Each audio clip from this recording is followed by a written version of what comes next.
You may remember this job a couple of videos back where the client supplied the materials. Well, we're following on from that job.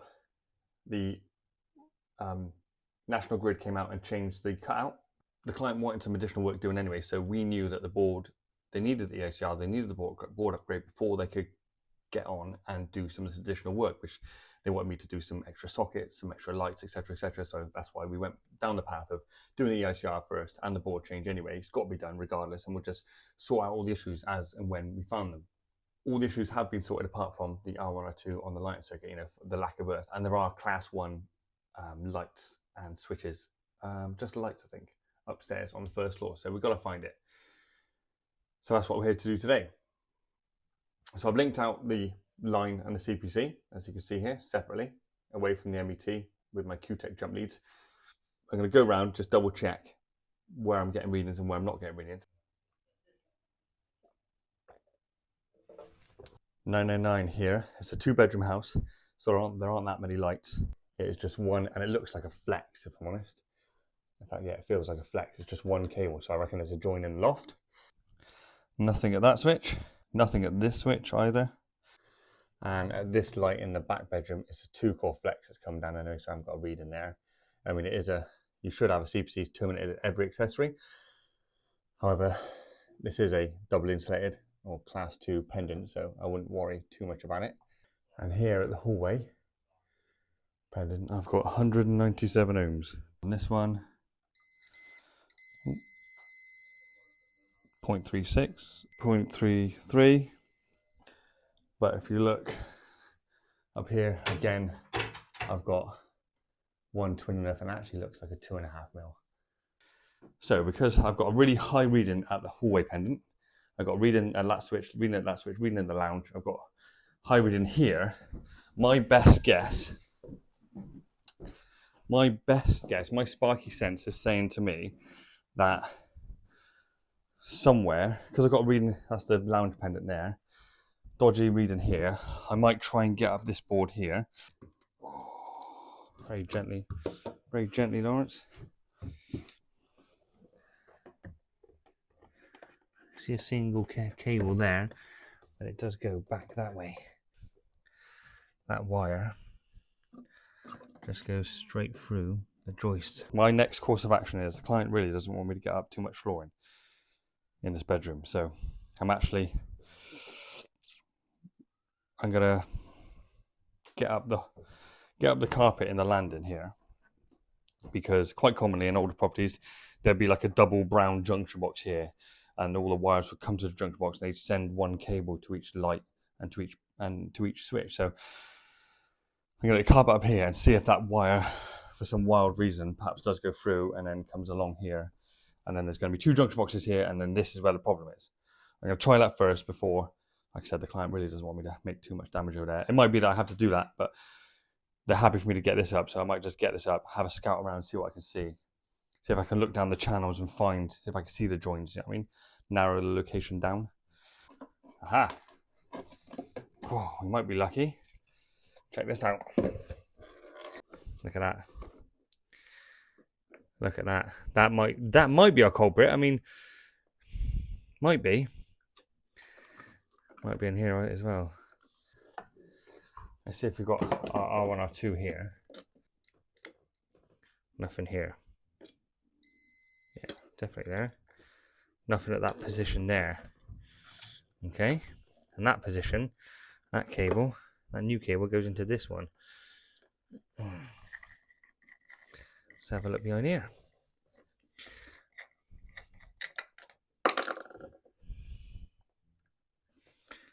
Where the earth doesn't even look connected there. Look at that. Doesn't even look. See that just there? And that grey there. They've used a brown for something. I reckon this is something to do with the 2-way in the hallway and landing. They've used just a brown. So I reckon I'll get a reading if I go between these greens, these earths, and these lines, but not. That's the reason why. Oh, look at that. So look at that. Can you see that reason there? It's a bit rubbish, but it's just...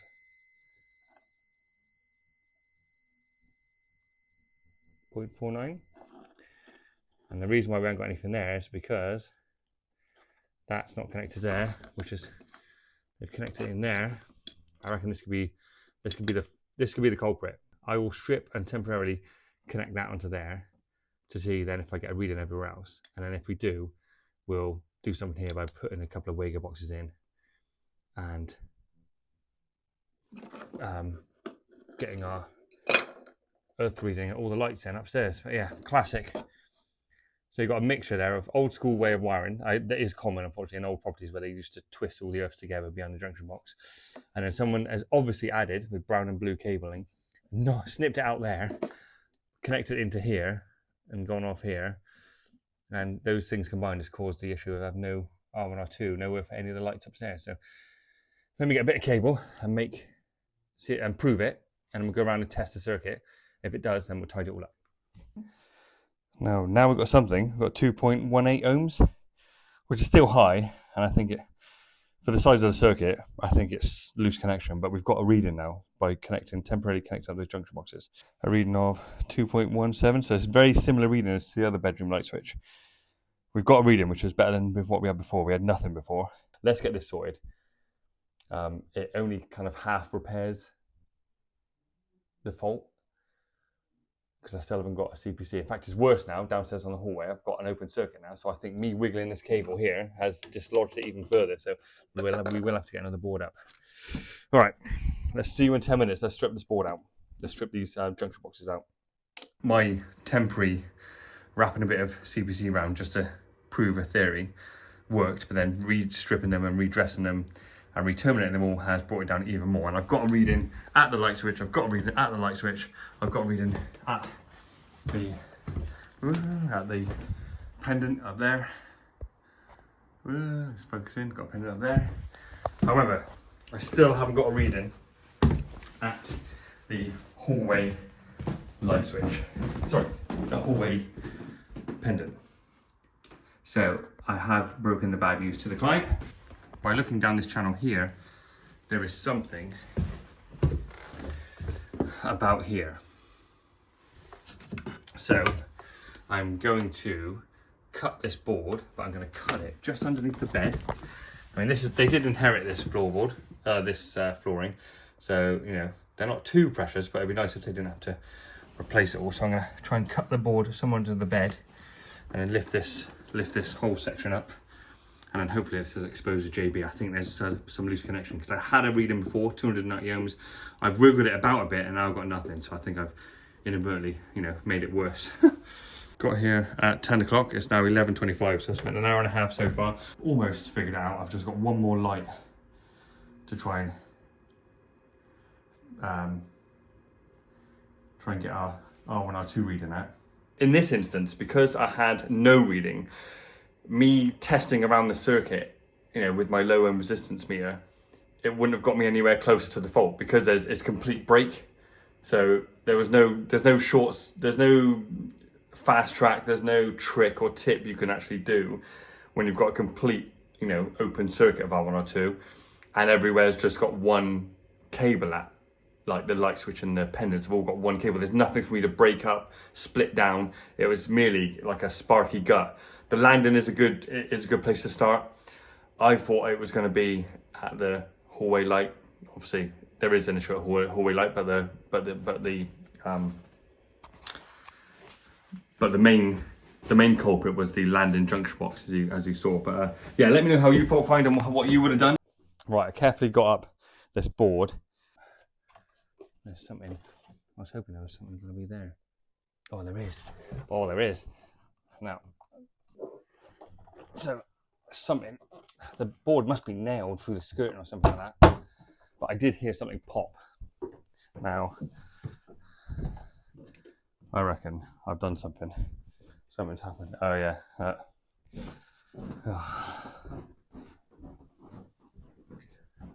must have popped through there. Look, something's wiggling the board. I'll have to make good that.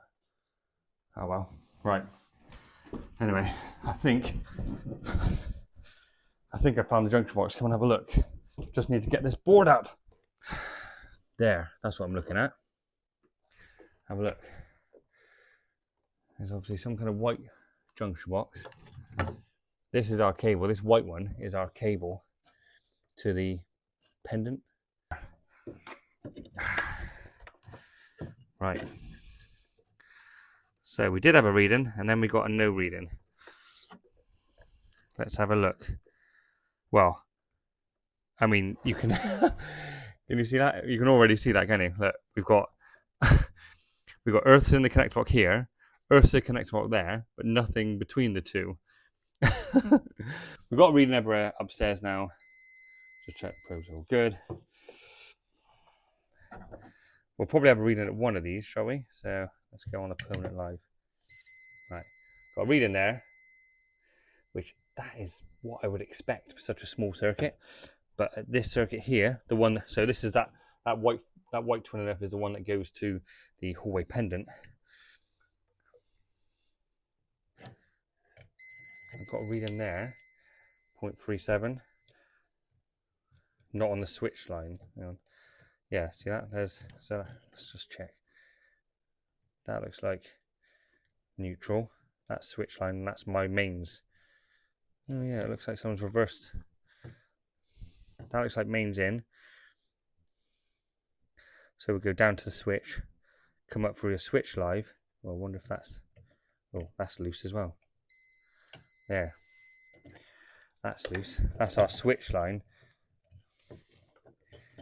And that's our neutral, isn't it? So I'll see they've got the polarity wrong there, I think, because there's only a single cable at twin and earth. That's our neutral, and that's our switch line. That's the switch wire cable, that one there. Mains down to the switch wire back up, and that goes to the light.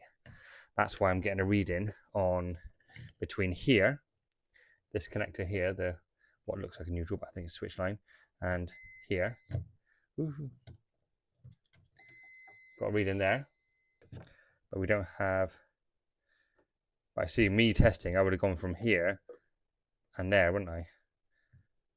Down at the pendant where I got on the red, I would have got a reading there. So let's strip this out. Another Wager box required. Get that connected up and then retest. Re-terminate that. Let's check that hallway pendant. See what reading we got. Bear in mind we had 200 something ohms before. Must have been getting a reading somewhere.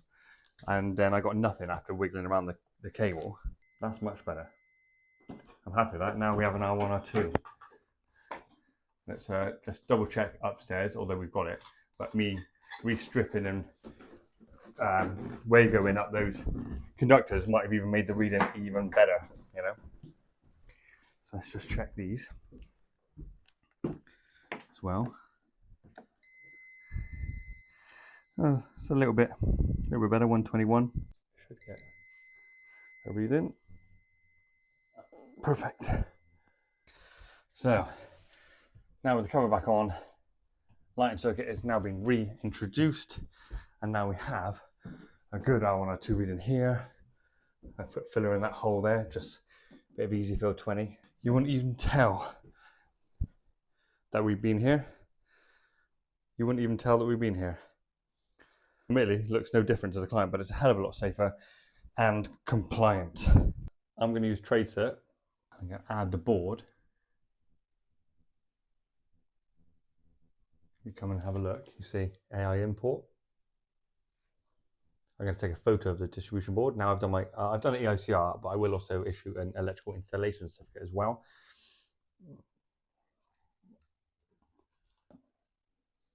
Take a picture there. Import. This is such a clever piece of software.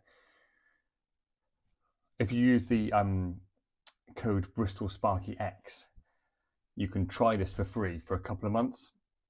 I'm really enjoying using it. This is called TradeCert, and the AI import and some of the AI features are fantastic.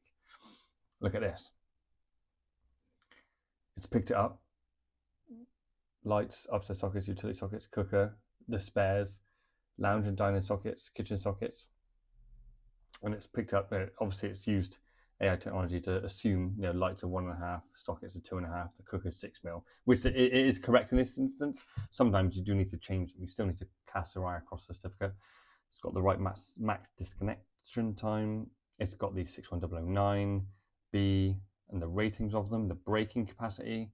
We can reorder this because I can see it's picked up the wrong way around, if you know what I mean. So I'm going to reorder, reverse the order there, wicked, done. And now I can input all my, I've got my bit of, I'll find it somewhere, I'll put it on the video here somewhere. I've taken a picture of my results. So I'll just input them into the certificate now. It takes all of 20 seconds to take a picture and upload the majority of the certificate information.